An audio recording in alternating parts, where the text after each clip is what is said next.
Hi, I'm Kasey. And I'm Nina. Today we'll be walking you through a crash course that's designed for Year 12 students to revise the content of The Handmaid's Tale.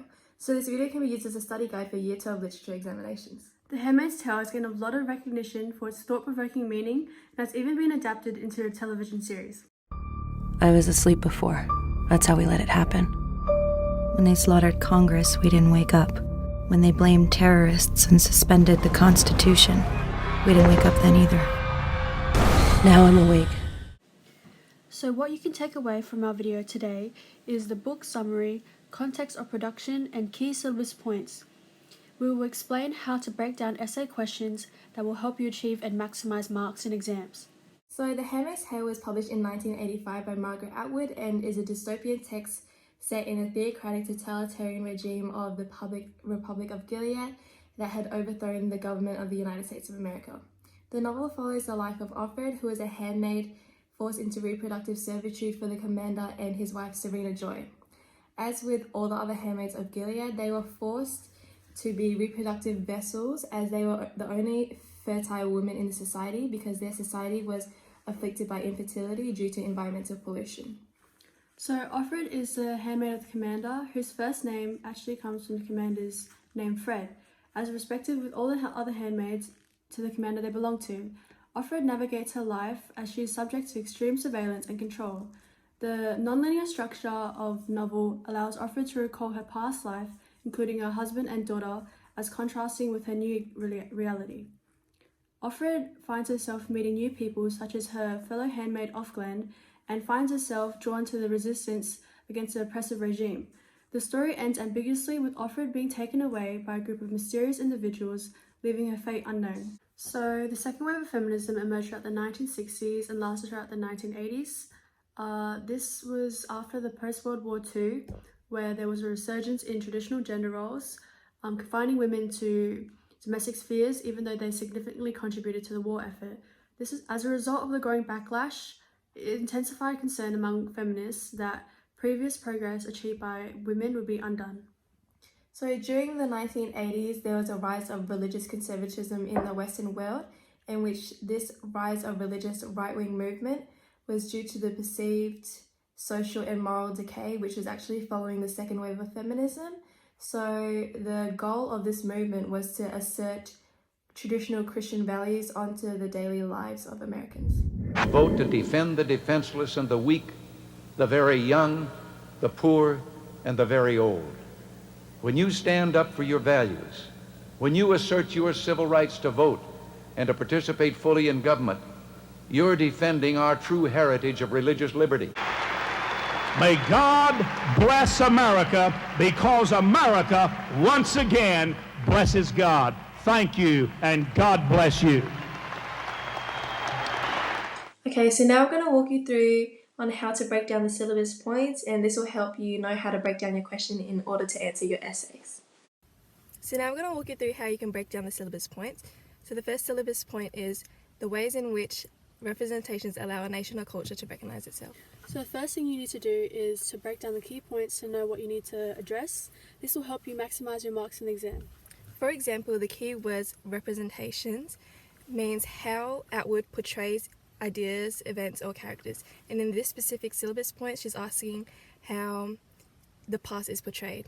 And we also need to go back to the word the ways in which, and this is asking how Atwood presents these portrayals.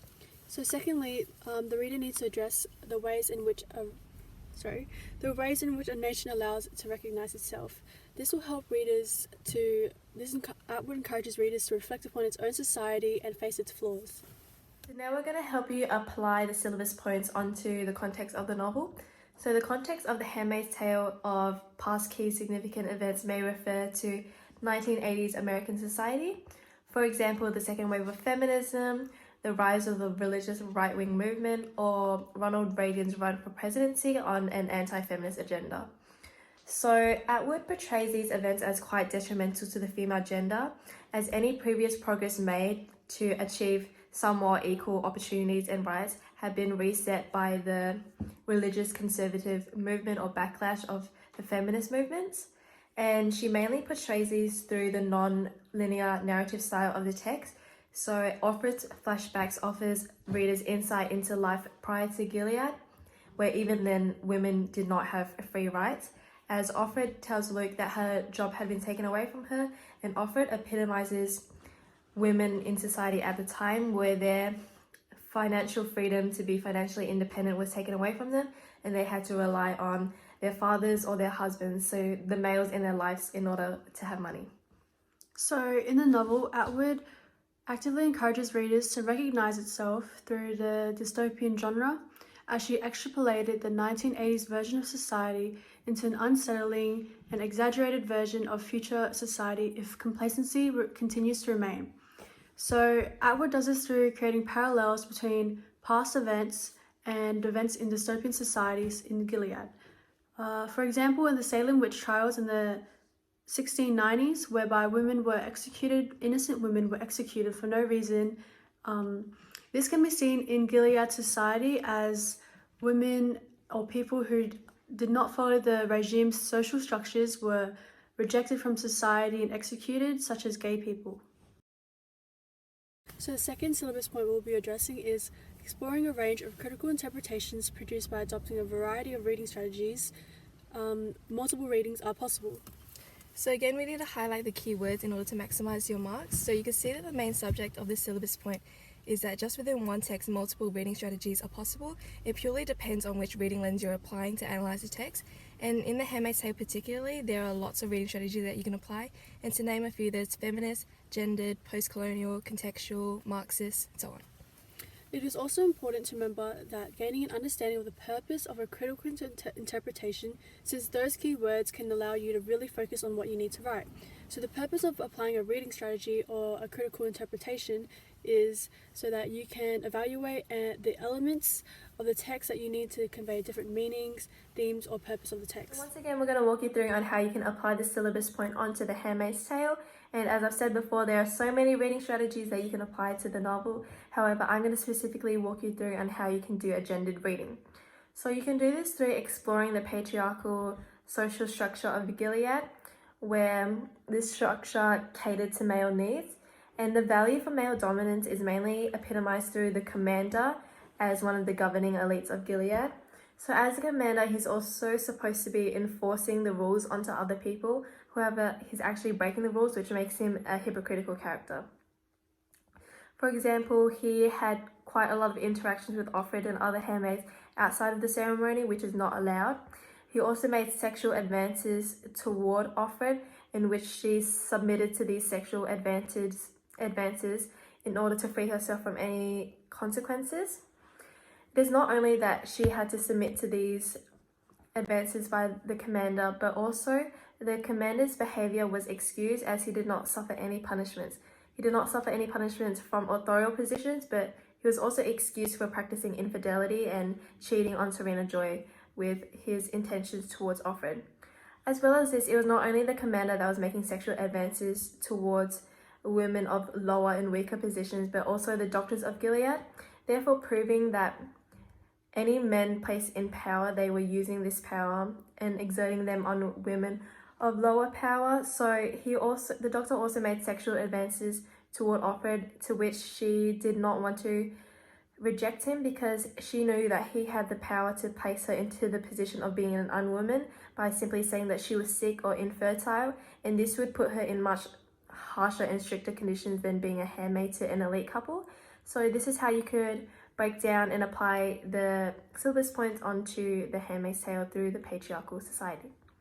So another type of reading that we can use for this question is a Marxist reading, and this can be applied to the novel through Gilead's government and their use of religious extremism as a means to control lower classes. This can be seen through the quote, "Give me children or else I'll die." It highlights the power dynamics between men and women and how women's worth are often tied to their reproductive capabilities and therefore their dependency for validation of men. And it also reflects how women of Gilead often maintained lower social classes and positions of power compared to men, and women who were in some sort of position of power were either wives, however their role was still linked to men. There's also a blurring of the lines between state governance and religion, and reflects how religious right often use religious scriptures to justify and enforce their agendas, While the novel is not a direct commentary on this, it offers insight onto the potential consequences of allowing religious extremism to be used by individuals of higher power to control lower classes and individuals.